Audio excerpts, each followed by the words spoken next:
Dear students, आज हम बात करेंगे मोमेंटम इक्वेशन की, जो कि Newton second law of motion के ऊपर बेस रहती है। तो ये मोमेंटम इक्वेशन का इस्तेमाल होता है फ्लो एनालिसिस ऑफ गैस में, जो कि Newton's second law of motion पे डिपेंडेंट है, जिसका मतलब होता है force is equal to M A. ये हमारे पास सिंपल सा एक फार्मूला होता है जो कि हम इस्तेमाल करते हैं। तो मोमेंटम इक्वेशन में नॉर्मली जो फोर्सेस रहते हैं वो उनका सम किया जाता है, जो कि बॉडी पे एक्ट हो रहे हैं, और उसका जो टोटल आउटपुट रहता है उसको rate of change of momentum of body के रूप में हम अगले उसमें देखते हैं कि कितना मोमेंटम मिल रहा है, ये हमको बताना रहता है। तो बॉडी को हमें कंसिडर करना रहता है कि जो है वो एक्स डायरेक्शन में फ्लो हो रही है, यानी कि उसका अंदर जो फ्लूइड है वो एक्स डायरेक्शन में है। तो फोर्सेस कौन कौन से आ रहे हैं? द फोर्सेस में भी पहला जो फोर्स आता है, फोर्स ड्यू टू प्रेशर, इसके कारण से फोर्स आ रहा है। दूसरा जो है force due to viscous stress के कारण आ रहा है। और तीसरा जो फोर्स आ रहा है ड्यू टू ग्रेविटी, जिसे कि हम बॉडी फोर्स बोल रहे हैं। तो जैसा कि हमें पता है Newton second law of motion, the sum of the forces acting on the body is equal to the rate of change of momentum of the body. ये इसका स्टेटमेंट होता है जो कि यहाँ पे लिखा हुआ है। तो force is equal to mass into acceleration, ये Newton second law of motion के रूप में देखा जाता है। तो जैसा कि आप डायग्राम में देख रहे हैं, क्रॉस सेक्शन 1 पॉइंट पे एरिया A1 दिखाया गया है एट इनलेट सेक्शन, जिसे कि हम 1 बोल रहे हैं। यहाँ पे एरिया जो है वो दिखाया गया है A1 के रूप में। जो प्रेशर है वो P1 के फॉर्मेट में दिखाया गया है। स्पीड C1 के रूप में दिखाया गया है, और जो डेंसिटी है वो यहाँ पे ρ1 के रूप में दिखाई गई है। इसी तरीके से एट अनदर सेक्शन, जिसे कि एग्जिट सेक्शन भी बोल सकते हैं, जो कि 2 है, यहाँ पे हमारे पास जो स्पीड है, एरिया सबसे पहले A2 रहेगा। प्रेशर जो है हमारे पास यहाँ पे P1 plus of delta P by delta x dx रहेगा। उसके अलावा जो स्पीड रहेगी, जैसे कि हम C2 तो यहाँ नहीं लिखेंगे, लेकिन कितनी स्पीड इंक्रीज हुई है वो हमें देखना है। Delta C by delta x dx। जो मास रहेगा ये dm रहेगा। डेंसिटी जो रहेगी ये ρ1 plus delta rho upon delta x dx के फॉर्म में रहेगी। जो एरिया रहेगा A2, ये हमारे पास A1 plus delta A delta x dx के फॉर्मेट में रहेगा। तो चूंकि यहाँ पे मोशन ऑफ फ्लूइड हो रहा है एक कंट्रोल वॉल्यूम के थ्रू, ये हम देख रहे हैं, तो कुछ इंटरनल फोर्सेस आएंगे जिसे कि हम शियर फोर्स भी बोलते हैं। और जो डिस्टेंस रहेगी सेक्शन 1 से लेके 2 के बीच में, ये dx डिस्टेंस रहेगी जैसे कि हम लेके चलेंगे। तो जैसा कि आप डायग्राम में देख रहे हैं, उसके हिसाब से जो फ्लूइड का मास है वो m है। ये पाइप के अंदर फ्लो हो रहा है with a velocity of c, और x डायरेक्शन में फ्लो हो रहा है।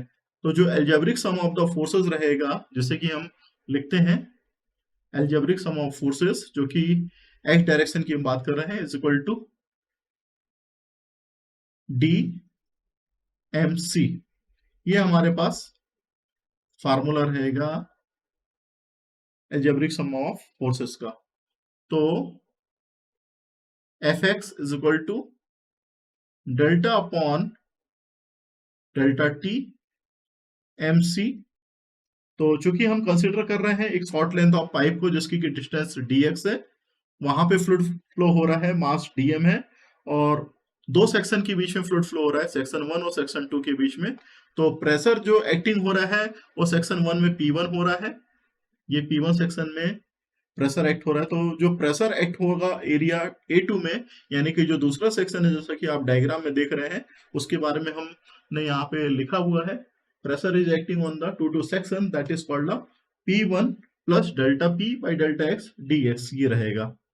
इसके अलावा यहाँ पे हम इस फार्मूले में अब इसको पुट भी कर देंगे, जो फार्मूला हमारे पास बना हुआ है, जैसा कि आप यहाँ पे देख रहे हैं, इस फार्मूले के हिसाब से हम चलेंगे।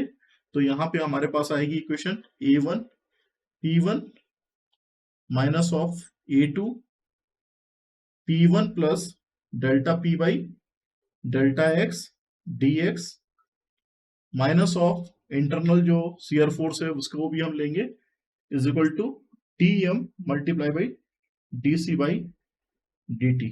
ये हमारे लिए इक्वेशन 1 रहेगी।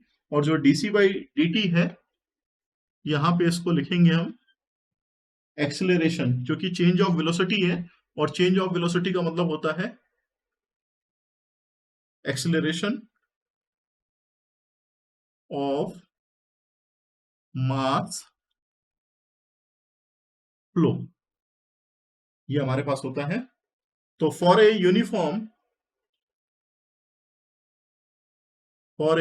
यूनिफॉर्मली चेंजिंग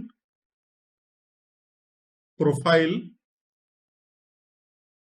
ऑफ ट्यूब और pipe, area A1 is equal to A2 is equal to A, चूंकि हमारे पास dx टेंड्स टू 0, तो जो इक्वेशन 1 रहेगी, इक्वेशन 1 बिकम्स, इसको हम लिख सकते हैं, चूंकि A1 बराबर A2 बराबर A है, तो उसके हिसाब से यहाँ पे इक्वेशन जो होगी A delta P by delta x dx minus of df1 is equal to dm into dc by dt।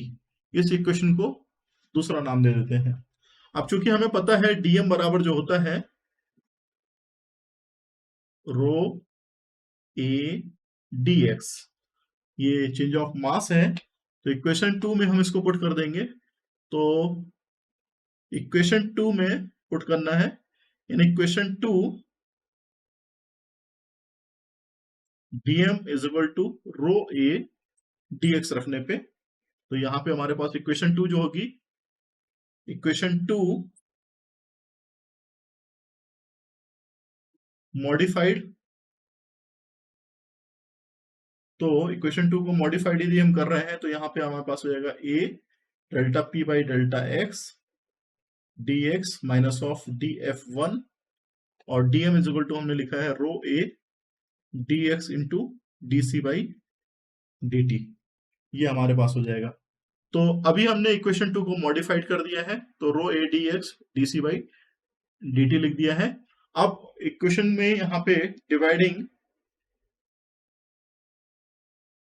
Both side by rho a dx, ये कर देंगे, तो हमारे पास इक्वेशन जो है मॉडिफाइड हो जाएगी, यानी कि इक्वेशन चेंज हो जाएगी। 1 बाई रो, ऐसा लिख सकते हैं, delta p by delta x minus of df1 upon rho a dx is equal to dc by dt। इसी को चेंज करके हम यहाँ पे और कर सकते हैं, तो 1 by rho delta p by delta x minus of df1 upon dm is equal to dc by dt, या इसी को मॉडिफाइड फॉर्म में ले सकते हैं, 1 by rho delta p by delta x minus of f, चूंकि हमारे पास जो dfm अपॉन dm है, इसको हम f लिख रहे हैं, यहाँ पे हम इसको समझने के लिए लिख सकते हैं df1 upon dm is equal to, can you write f, और इसी को यदि हम आगे बढ़ाएंगे तो फॉर ए स्टडी फ्लो, क्योंकि फ्लो स्टडी रहता है, इसलिए हम यहां पे लिख सकते हैं the change of pressure with time, जो कि t है, तो delta p by delta t is equal to 0। ऐसा लिख सकते हैं, या hence delta p by delta t is equal to delta p by delta x multiply by dx by dt, therefore dp by dx is equal to, इसको हम इस तरीके से भी लिख सकते हैं। तो इक्वेशन 3 जो होगी, इसको हम लिख सकते हैं can be written as minus delta p by rho minus of F D X is equal to dx by dt dc, ये इक्वेशन 4 कहलाएगी। और चूंकि हमको पता है dx बाई dt जो रहता है वो c के बराबर है चेंज ऑफ डिस्टेंस, जो वेलोसिटी बोली जाती है वो चेंज ऑफ डिस्टेंस बोली जाती है, तो इसको यहाँ पे पुट कर सकते हैं dx बाई dt को। तो equation 4 can be modified as minus delta p by p rho minus of F D X is equal to C D C, ये हम लिख सकते हैं, और ये इक्वेशन नंबर 5 हो जाएगी। तो जो इक्वेशन नंबर 5 है ये हमारी बता रही है चेंज ऑफ मोमेंटम को वन डायमेंशनल फ्लो में जो हो रही है। अब यदि हम शियर फोर्स को अब्सेंस कर देते हैं, in absence of shear force, जो इक्वेशन 5 है उसको लिख सकते हैं, equation 5 becomes 1 by rho dp plus C D C is equal to 0। ये हमारी फाइनल इक्वेशन बनेगी जिसको कि हम यहाँ पे मोमेंटम इक्वेशन में यूज करेंगे।